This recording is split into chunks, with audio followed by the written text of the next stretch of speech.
Commander Jake Mercer was a retired United States Navy SEAL who had led some of the most classified maritime interdiction operations in the Western Hemisphere for 16 years. What he revealed had never been made public.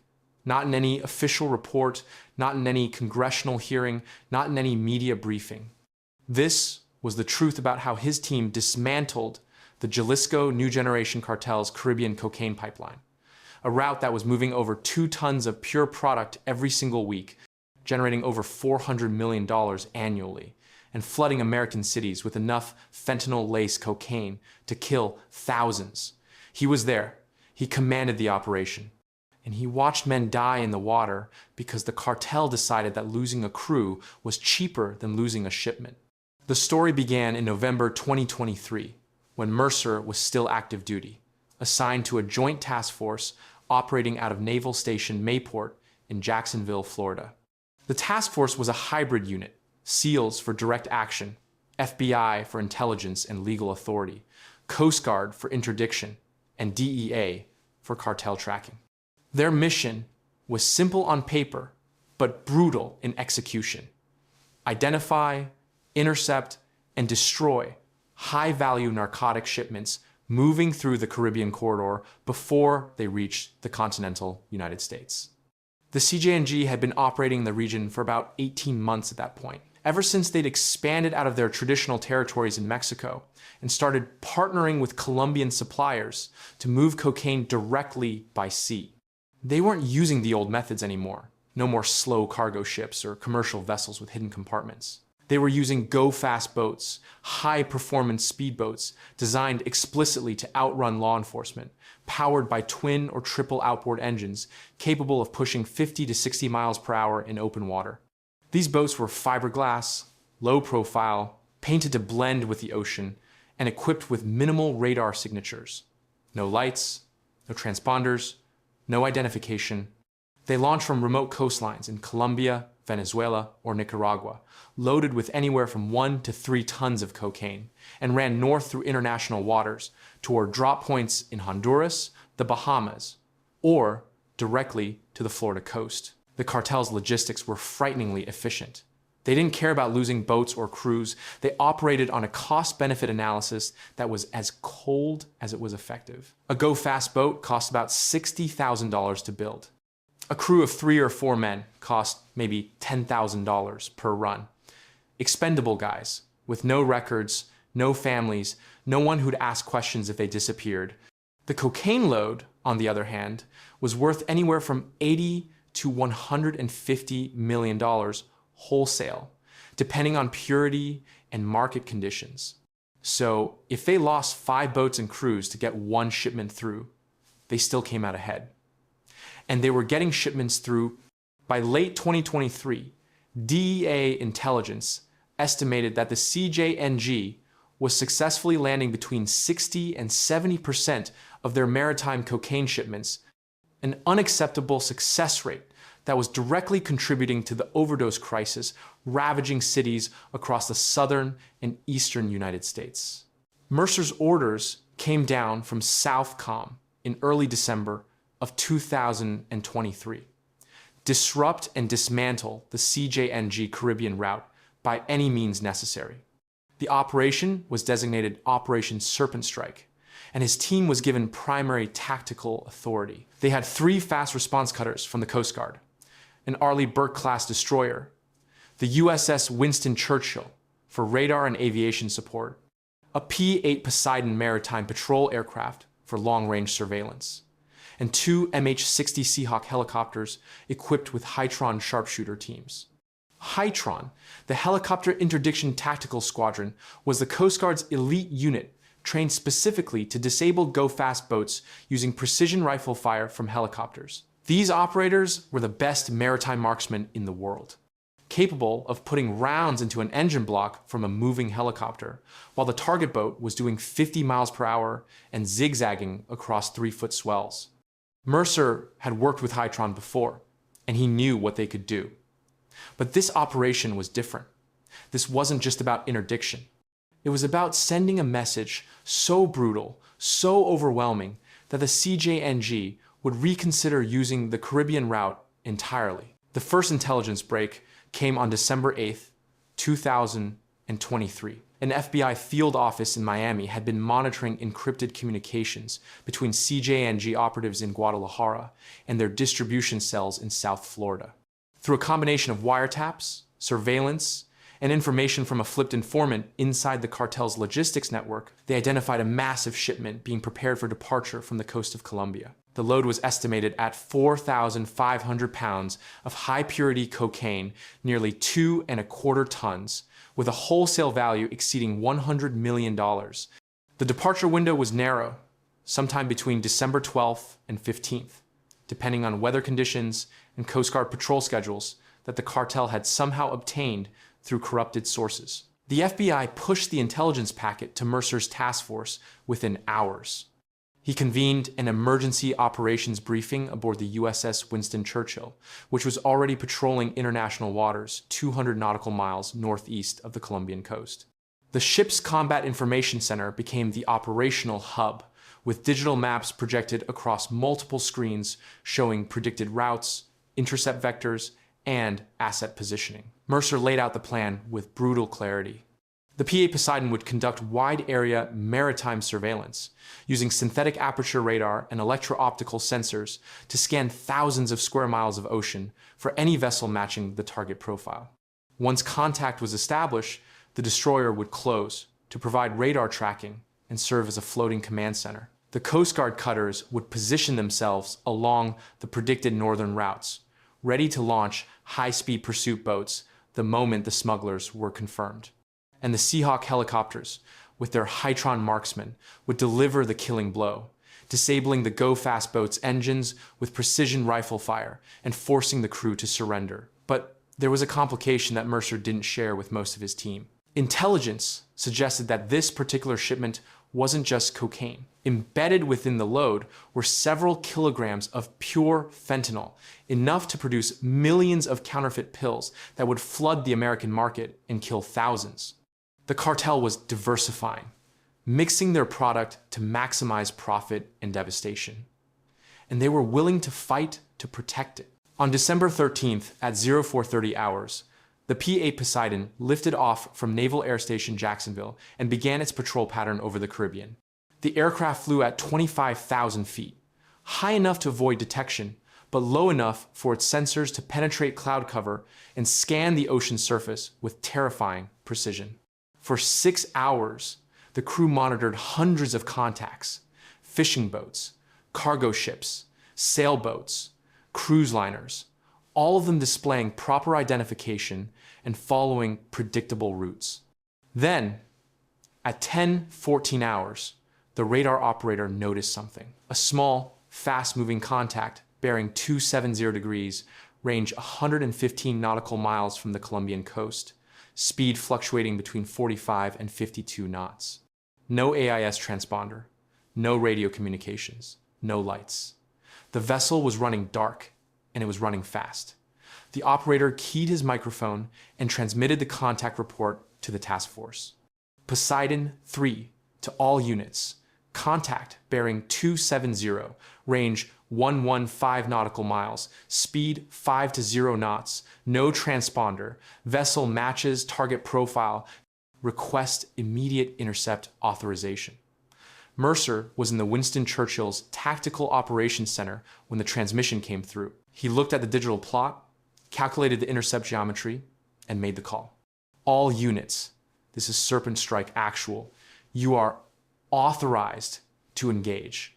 I repeat, authorized to engage. Rules of engagement are in effect disable only, lethal force authorized only in self-defense, acknowledge. Within seconds, acknowledgements came back from the cutters, the helicopters, and the SEAL boarding teams. The pieces were in motion. The destroyer's helmsman brought the ship onto an intercept course, accelerating to 22 knots, pushing the Arleigh Burke-class vessel through 8-foot swells with a bone in its teeth. The Coast Guard cutters broke from their patrol stations and sprinted north, their crews manning weapon stations and preparing pursuit boats for immediate launch. And in the Winston Churchill's hangar bay, the Seahawk's rotors began to spin. the whine of the turbines rising to a scream as the aircraft prepared for launch. Mercer climbed aboard the lead Seahawk, strapping into the crew chief's position behind the pilots. He wasn't required to be on the aircraft. Command could have been exercised from the ship, but he'd learned a long time ago that SEALs lead from the front. If his men were going into harm's way, he was going with them. The helicopter lifted off at 10:42 hours, the deck crew scattering as the rotor wash hammered the flight deck. The Seahawk climbed to 500 feet, banked hard to port, and accelerated toward the target coordinates, the ocean blurring beneath them at 140 knots. Through his headset, Mercer could hear the tactical net, the clipped, professional voices of operators coordinating across 3 dimensions of battle space. The P-8 maintained its orbit overhead, updating the target's position every 60 seconds. The go-fast boat was still running at maximum speed, its crew seemingly unaware that they'd been detected and that an overwhelming force was converging on their position. At 11:03 hours, the lead Coast Guard cutter achieved visual contact. The lookout confirmed what the radar had been showing: a white fiberglass speedboat, approximately 30 feet in length, twin Yamaha outboard engines, low profile, no flag, no markings, no identification. It was exactly what Miami intelligence had predicted. The cutter's commanding officer activated his loudspeaker and broadcast the standard warning. Unidentified vessel, this is the United States Coast Guard. Stop your engines immediately and prepare to be boarded. Failure to comply will result in the use of disabling force. This is your only warning. For a moment, the smugglers hesitated. Mercer watched through binoculars from the approaching Seahawk as one of the crew members stood up in the boat, looking back at the cutter, then up at the sky where the helicopter was closing fast. Then the decision was made. Both throttles slammed forward, the engines howled, water erupted from the stern in twin rooster tails. The go-fast boat's bow lifted, the hull planed out, and the vessel accelerated to over 50 miles per hour, zigzagging violently to break the cutter's targeting solution. The chase was on. The cutter launched its over-the-horizon pursuit boat, a 26-foot armored craft carrying a tactical interdiction team armed with M4 carbines and less lethal weapons. The pursuit boat's engine screamed as it tore across the water, closing the gap foot by foot, but the smugglers were experienced runners. They threw the go-fast boat into a series of hard turns, each one sending arcs of seawater 30 feet into the air, forcing the pursuit boat to slow and re-establish its intercept angle. Mercer's Seahawk closed to within 50 yards, low enough that the rotor wash flattened the ocean surface into a churning mist. Inside the cabin, the Hytron marksman moved into position, bracing his precision rifle against the helicopter's open door frame. His target wasn't the men, it was the engines. One well-placed shot could end the chase without bloodshed. The pilot's voice crackled over the intercom. "Shooter, you are cleared to engage. Disable only, engines only. Confirm." The marksman's response was calm, almost bored. Confirmed, engaging now. Mercer watched as the marksman controlled his breathing, compensating for the helicopter's movement, the wind, the target's erratic course changes, and the 3-foot swells beneath them. Then he fired. The first round punched through the starboard outboard engines, cowling with surgical precision. Sparks erupted. Smoke poured from the engine block. The propeller seized, throwing the go-fast boat into a violent yaw. The smugglers panicked, one of them screaming, another frantically trying to restart the damaged engine. But the Hytron marksman wasn't done. He fired again. The second round penetrated the port engine's crankcase, shattering internal components and causing catastrophic mechanical failure. Both engines were dead. The go-fast boat, robbed of its propulsion, lurched forward on momentum alone before wallowing to a stop in the swells. Chase over. But what happened next was something Mercer would never forget. Something that illustrated just how ruthless and calculating the CJNG had become. As the pursuit boat closed for boarding, one of the smugglers pulled a satellite phone from his jacket and made a call. Mercer could see him through the Seahawk's thermal camera, talking rapidly, gesturing at the approaching Coast Guard personnel. Then the man tossed the phone overboard, drew a pistol from his waistband, and without hesitation shot his two companions in the head. The executions were clinical, efficient, emotionless. 2 shots, 2 bodies slumping over the gunwales. Then the shooter raised the pistol to his own temple and pulled the trigger. His body collapsed into the blood-soaked deck of the go-fast boat, and the ocean fell silent except for the thudding of the Seahawk's rotors. The tactical net exploded with transmissions. Shots fired, 3 subjects down, repeat, 3 subjects down, approach with caution.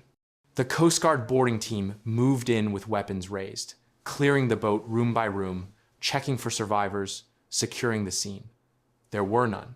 All 3 smugglers were dead, killed not by law enforcement, but by their own hand, a final act of loyalty to the cartel that had sent them. Or perhaps it wasn't loyalty at all. Perhaps it was fear, the knowledge that being captured meant their families would be tortured and killed, that the CJNG's reach extended far beyond the ocean into the villages and cities where their loved ones lived. Death by suicide was preferable to what the cartel would do to them if they talked.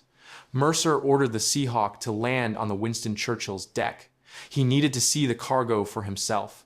The Coast Guard crew transferred the go-fast boat's load back to the destroyer, hauling plastic-wrapped bales onto the deck where they were photographed, weighed, and cataloged. 4,475 pounds, 2.2 tons of cocaine, exactly as intelligence had predicted. But buried among the cocaine bales were smaller packages, marked with red tape, containing crystalline powder that field tested positive for fentanyl. 6 kilograms. Enough to produce over 3 million counterfeit pills. Enough to kill 500,000 people if distributed and consumed. The street value of the seizure exceeded $300 million. Mercer stood on the deck, staring at the bales, and realized something that made his blood run cold. This was just one shipment. The CJNG was running these routes every week, sometimes multiple times per week, and for every load they intercepted, 2 or 3 more were getting through. The scope of the operation was staggering, and the violence the cartel was willing to employ to protect it was beyond anything he'd encountered in 16 years of service. That night, after the evidence was secured and the bodies were transferred to the ship's morgue, Mercer convened a classified briefing with the FBI and DEA representatives embedded with the task force. The satellite phone recovered from the boat's wreckage had been analyzed. The last call had been placed to a number in Guadalajara, Mexico, a number that FBI intelligence linked directly to a CJNG regional commander responsible for Caribbean logistics. The call had lasted 37 seconds. The analysts believed the smuggler had been reporting the interception, providing details on the American response, and receiving orders. Those orders, they concluded, had been to eliminate witnesses and die rather than face capture. It was a level of operational security and ruthlessness that indicated the CJNG was not just another drug cartel. They were a sophisticated criminal enterprise with military-level discipline, global reach, and the willingness to sacrifice their own people to protect the larger organization. The FBI representative, a veteran agent named Sandra Ochoa, who'd spent a decade tracking the CJNG, laid it out bluntly. "Commander, what you saw today is standard procedure for them. They don't negotiate, they don't surrender. They fight or they die, and they're getting smarter. This seizure is going to hurt them financially, sure, but it's not going to stop them. Within a week, they'll have another boat in the water, another crew running the same route, because the profit margin is too high and the demand is too strong. We're plugging holes in a dam that's already broken." Mercer asked the question that had been eating at him since the shootings. How do we stop them?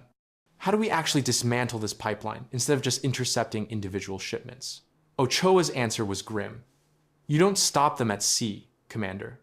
You stop them at the source. You cut off their supply chain in Colombia. You dismantle their distribution networks in the United States.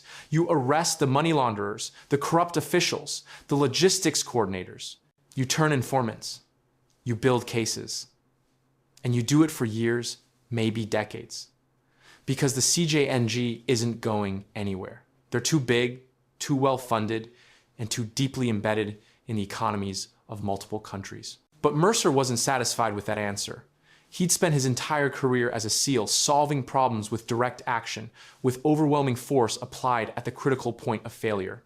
He believed that if you hit the enemy hard enough, fast enough, and often enough, you could break their will to fight.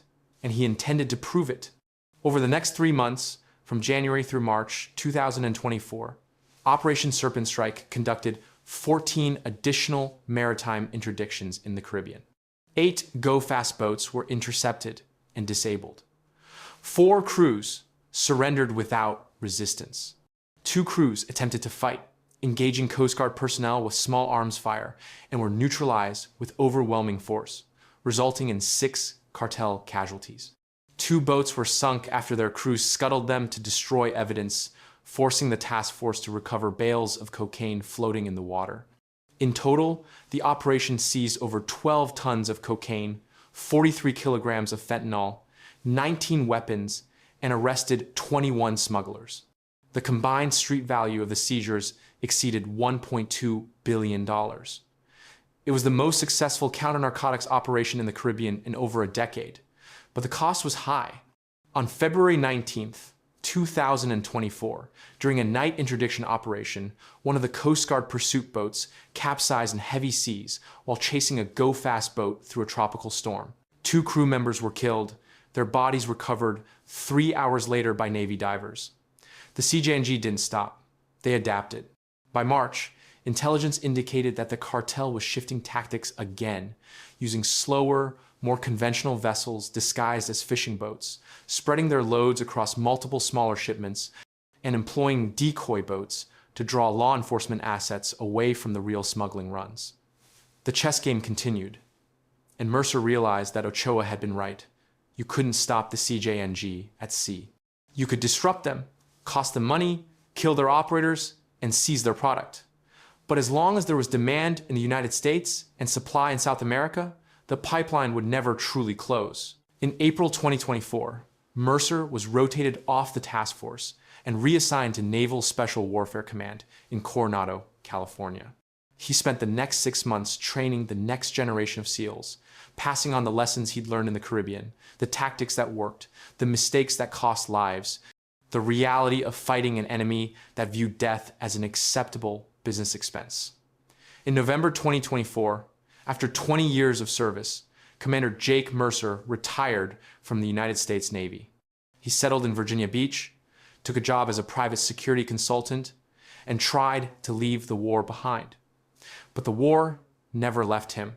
He still woke up at night hearing the sound of the Seahawks' rotors, the crack of the Hytron marksman's rifle, the dull thud of bodies hitting the deck of the go-fast boat. He still saw the faces of the 2 Coast Guardsmen who died in the storm, young men with families, men who'd signed up to serve their country and ended up drowned in the Caribbean, chasing smugglers who'd never know their names.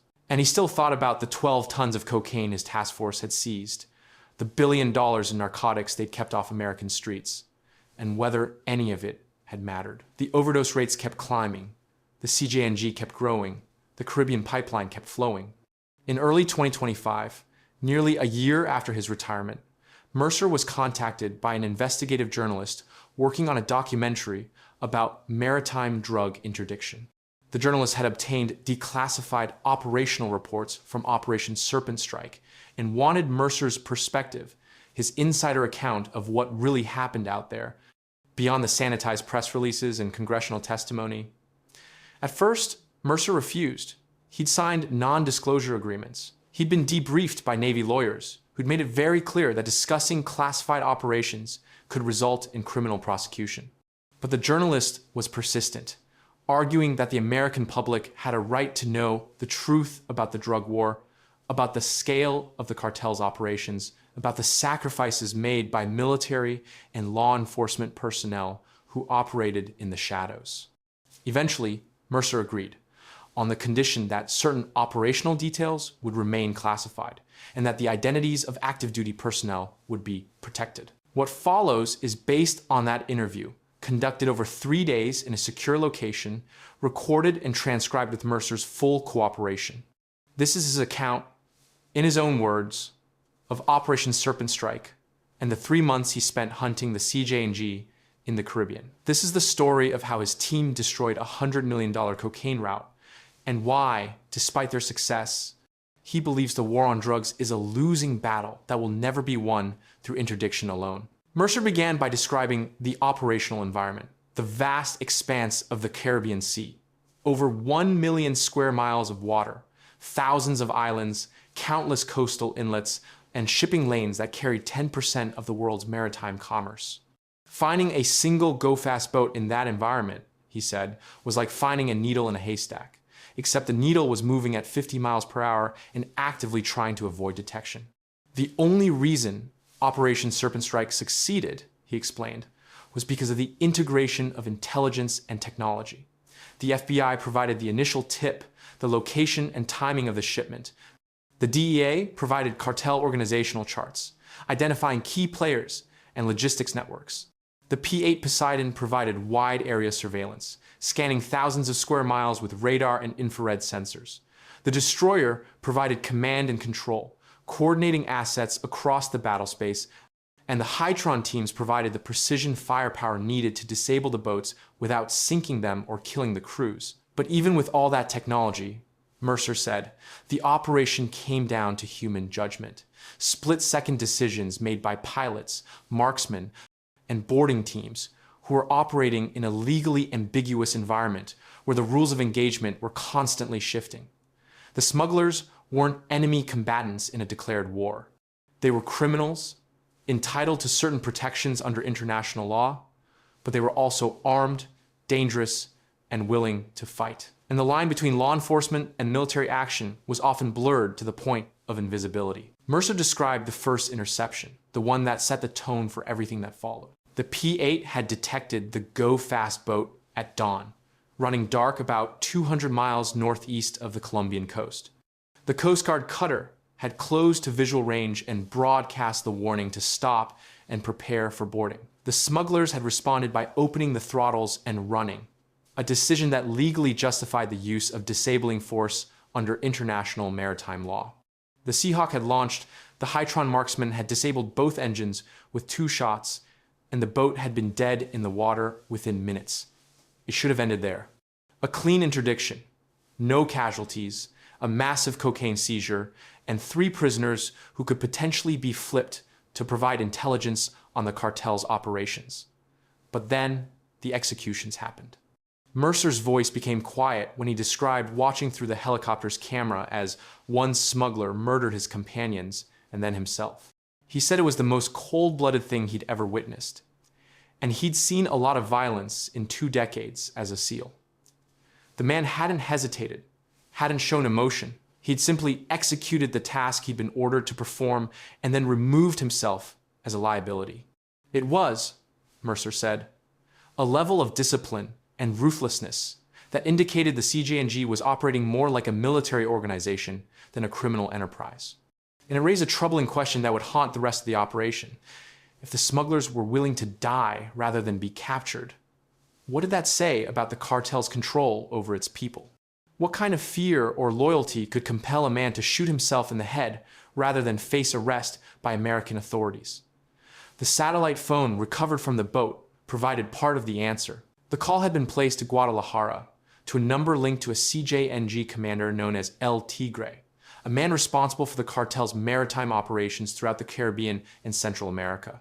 FBI wiretaps had been monitoring El Tigre for months, and they'd built a profile of a ruthlessly efficient logistics coordinator who treated human life as just another operational expense. El Tigre's philosophy, according to intercepted communications, was simple. Every crew that went to sea understood the risks.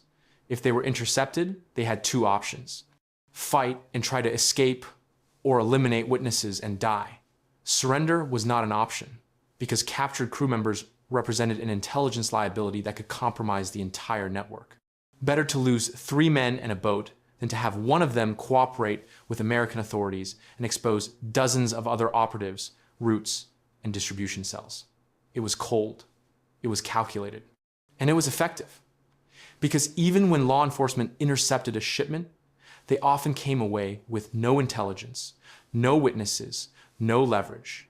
Just bodies, cocaine, and a boat that revealed nothing about the larger organization. Mercer said this realization changed his approach to the operation. He stopped thinking about the interdictions as isolated law enforcement actions and started thinking about them as intelligence-gathering opportunities.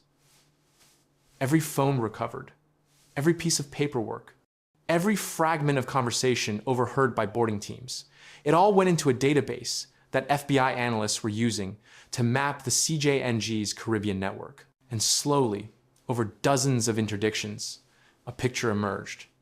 The cartel was operating out of at least 5 different launch sites along the Colombian coast. They were using a fleet of over 30 go-fast boats, rotating them in and out of service to avoid detection patterns. They had safe houses and refueling points scattered across Central America and the Caribbean islands. And they had a distribution network in South Florida that could absorb and process multi-ton cocaine shipments within hours of landing, breaking the loads down into smaller quantities and pushing them into the American market through established channels that had been operating for decades. The scope of it was staggering. And the more Mercer's task force disrupted the pipeline, the more he realized how resilient it was. For every boat they intercepted, 2 more were already in the water, running different routes, adjusting to the increased law enforcement presence. By the end of Operation Serpent Strike in March 2024, the task force had seized over 12 tons of cocaine and arrested 21 smugglers. The DEA calculated that they'd cost the CJNG approximately $1.2 billion in lost product and revenue. It was, by any metric, a successful operation, but Mercer couldn't shake the feeling that they'd barely made a dent. He described sitting in the Winston Churchill's wardroom one night, looking at the operational map covered in red pins marking each interdiction, and realizing that for every pin on that map, there were probably 5 or 6 shipments they'd never detected, boats that had slipped through the net and delivered their loads successfully. The math was brutal. Even with a 70% interdiction rate, which was far higher than the historical average, the cartel was still moving enough cocaine to generate hundreds of millions of dollars in profit. And that profit allowed them to absorb losses, rebuild infrastructure, recruit new crews, and continue operations indefinitely. It was a war of attrition, and the cartel had deeper pockets and more patience than the US government. When the journalist asked Mercer if he believed the operation had been worth it, his answer was complex. On one level, yes. Every ton of cocaine seized was a ton that didn't reach American streets, didn't get cut and distributed, didn't contribute to the overdose epidemic that was killing tens of thousands of Americans every year. Every smuggler arrested was one less person facilitating the cartel's operations. And the intelligence gathered during the operation had led to follow-on investigations, arrests of distribution cell leaders in Miami and Houston, and the identification of money laundering networks that were subsequently dismantled by Treasury Department investigators. But on another level, Mercer admitted the operation had been a temporary disruption at best. The CJNG was still operational. The Caribbean pipeline was still flowing. And the fundamental economics that drove the drug trade, the insatiable demand in the United States, and the massive profit margins available to suppliers remained unchanged. As long as Americans were willing to pay premium prices for cocaine and other narcotics, there would always be organizations willing to supply them, regardless of the risks or the casualties. Mercer's most sobering reflection came when the journalist asked what he would do differently if he could run the operation again. His answer was unexpected. He said he wouldn't change the tactics or the operations. Those had been executed as well as anyone could expect. What he would change, he said, was the strategic framework. He would push for a comprehensive approach that combined interdiction with demand reduction, treatment programs, border security, diplomatic pressure on source countries, and targeted financial warfare against the cartel's money laundering networks. Interdiction alone, he argued, was like bailing water out of a sinking ship. You might slow the flooding, but unless you patch the hole, you're eventually going to lose. The hole, in this case, was the American drug market, a multi-hundred-billion-dollar industry driven by addiction, poverty, and a criminal justice system that had failed to address the root causes of drug abuse. He pointed to Portugal as an example, a country that had decriminalized personal drug use, invested heavily in treatment and harm reduction, and seen dramatic decreases in overdose deaths and addiction rates over 2 decades. He wasn't advocating for full legalization. He was quick to clarify, but he believed that the United States needed to fundamentally rethink its approach to the drug problem, treating addiction as a public health crisis rather than a criminal justice issue, investing in prevention and treatment rather than incarceration. And yes, continuing to pursue the cartels, but doing so as part of a larger strategy rather than as the primary solution. When asked about the 2 Coast Guardsmen who died during the operation, Mercer's composure finally cracked. His voice broke as he described Petty Officer 2nd Class Marcus Johnson and Petty Officer 3rd Class David Reyes. Both men in their 20s, both with families, both killed when their pursuit boat capsized in a tropical storm while chasing a go-fast boat that ultimately escaped. He said their deaths haunted him more than anything else from the operation, because they died not in combat, not defending their country from an invading army, but chasing criminals in a war that couldn't be won through force alone. He attended both funerals, he met their families, he looked their children in the eyes and tried to explain that their fathers had died doing something important, something that mattered. But he wasn't sure he believed it anymore. He wasn't sure that any amount of interdiction, any number of seizures or arrests justified the cost in human lives, both the law enforcement personnel killed in the line of duty and the tens of thousands of Americans dying from overdoses every year despite the billions spent on enforcement. The journalist's final question was whether Mercer had any regrets about his career, about the 2 decades he'd spent as a Navy SEAL, about Operation Serpent Strike, and the war on drugs. Mercer thought for a long time before answering. He said he didn't regret serving his country. He didn't regret the operations he'd conducted or the decisions he'd made in the field. He'd done his job to the best of his ability, following orders, protecting his team, and accomplishing his missions. But he did regret, he said, that so much talent, so many resources, so much blood and sacrifice had been poured into a war that fundamentally couldn't be won the way it was being fought. He regretted that young men like Johnson and Reyes had died in the Caribbean, and that their deaths ultimately hadn't changed anything. The boats were still running, the cocaine was still flowing, the Americans were still dying. And the cartels, organizations like the CJNG with their billion-dollar revenues and their willingness to murder anyone who stood in their way, were still growing stronger. Commander Jake Mercer's confession ended there, with no easy answers, no triumphant conclusions, just the hard truth of a man who'd spent his life fighting a war that couldn't be won through violence alone. Operation Serpent Strike had been a tactical success and a strategic failure, a perfect encapsulation of America's decades-long struggle against the drug cartels. They destroyed a $100 million cocaine route, and within months, the CJNG had rebuilt it, using different boats, different routes, different crews, but the same ruthless efficiency that had made them one of the most powerful criminal organizations in the world. The interview was completed in March 2025, almost exactly 1 year after Operation Serpent Strike concluded. The documentary was never released. The production company ran into legal issues with the Department of Defense and Department of Justice raising concerns about operational security and classified information. Mercer was never charged with any violations, but he was warned that further disclosures could result in prosecution. He retreated back into private life, back to Virginia Beach, back to the quiet existence of a retired military officer trying to forget the things he'd seen and done. But the story didn't end there. In May 2025, 2 months after the interview, another massive cocaine seizure was reported in the Caribbean. 3 go-fast boats intercepted simultaneously, 7 tons of cocaine, 15 smugglers arrested. The operation was conducted by the same task force Mercer had commanded, now under new leadership, using the same tactics, the same aircraft, the same playbook. The press release from Southern Command called it a major blow to the CJNG's operations. The DEA calculated the street value at over $500 million. Politicians held press conferences congratulating law enforcement, promising that the war on drugs would continue until victory was achieved.